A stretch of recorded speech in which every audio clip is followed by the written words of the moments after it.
Well, let's talk to Maxwell Marlowe about this. He's Director of Public Affairs at the Adam Smith Institute, free market think tank. A very, very good morning to you. Good morning, Julia. How are you? Very well, thanks. Thanks for joining us. I mean, an extra 400,000 more people signed off for work as unfit for work. I mean, again, that's ignoring all the people who are also on the dole who aren't working at all. But these are people who are saying, no, you get the top rate of sickness benefit. You can't possibly work. We are such an outlier internationally on this. Are we uniquely sick? I don't know. Is it the weather? Is it something in the water?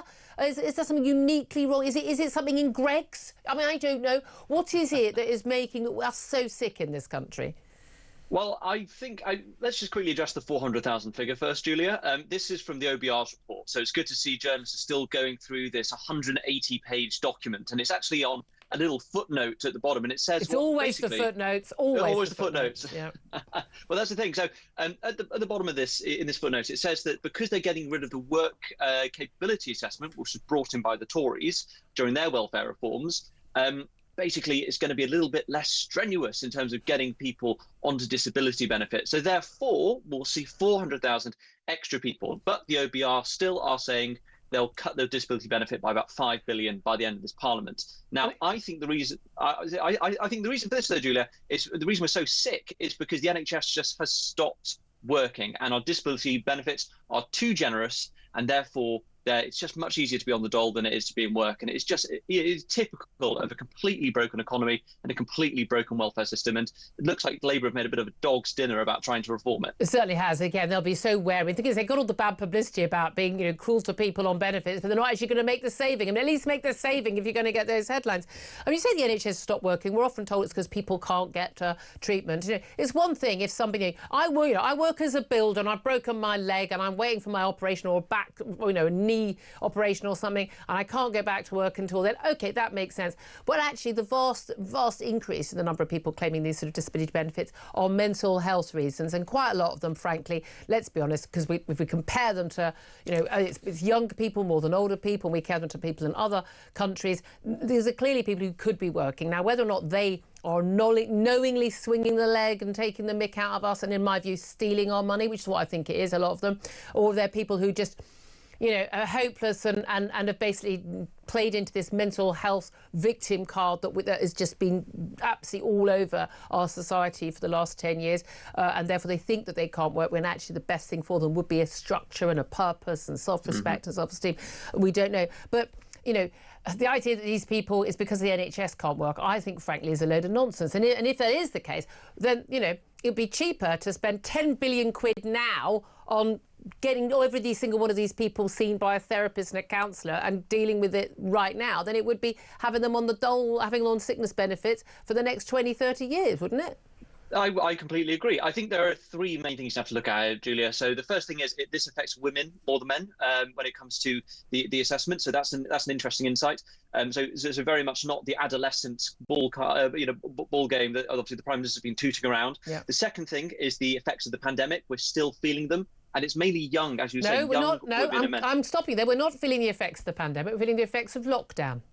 Oh, there we go. Two different things. Thank you for correcting me there, Julia. Totally correct. Yes, this is government-imposed lockdown, which has ruined a lot of young people's mental health. Yeah. As a young person who was affected by it, my mental health is still fine, but I know lots of my friends are still feeling those effects. And the third thing, actually, I will say, the waiting list to see CAMS, for example, the Child Adult Mental Health Services, we're talking waiting lists of 1.5, 2 years. Yeah. So I completely agree with you that we should spend all that money now. But this is a conversation to have with the Treasury and the in-year spending limits, which the Treasury love to throw around and say, we can't spend any more, no more spending commitments, we're out of money. So I agree. Do you know what I'd like to do? I think we should have mental health boot camps, like group counselling that is available. Like, OK, we're going to get people along, we're going to talk about things, AA or drugs counselling, and just genuinely, everybody, we're going to get in a room and we're going to talk about, why you're going to be better off going to work and why this does work. But again, I think so much of it, I think it's a parenting issue. I think it's a media issue, a societal issue.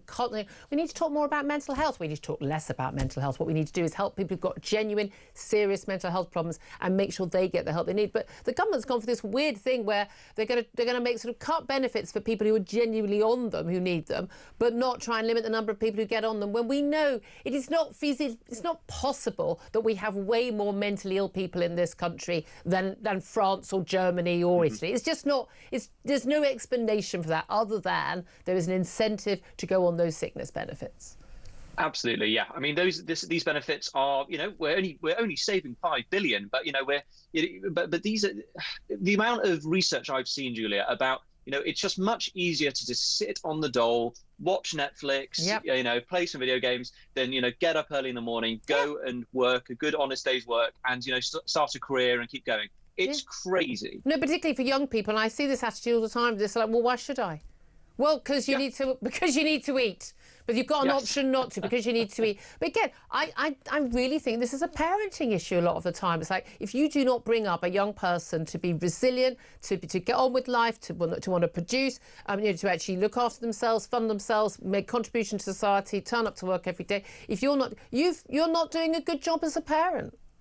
I agree, but what's the recourse now? And I don't want the state to be intervening in family life any more than it is doing at the moment. But if you want to bring your kid up to be non-productive, well, then you sodding pay for them, because I don't see why I should.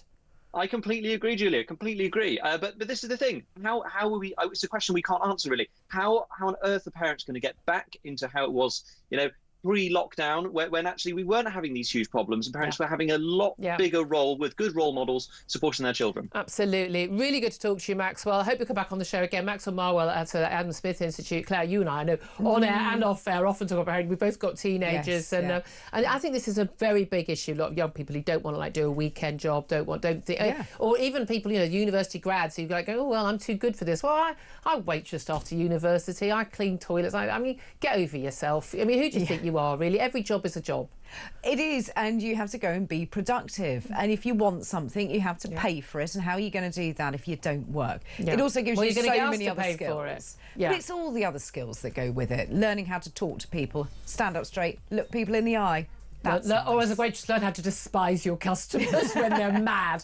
But I just think this is such a whole society issue. But again, we tell kids they're victims. We tell them that something bad happened. Even lockdown, and I know I've got a lot of friends who had kids who we're talking kids self-harming, suicidal, absolutely awful things. But you know what? It's like your parents got divorced. I'm really sorry. At some point, you have to say, I'm going to get on with my life. You're only here for a short time. Maybe make it a worthwhile time on this planet. And I just think we just need to be going for a much more can do, go for it, gold rushy time of attitude in this country, and we all need everyone to be on board.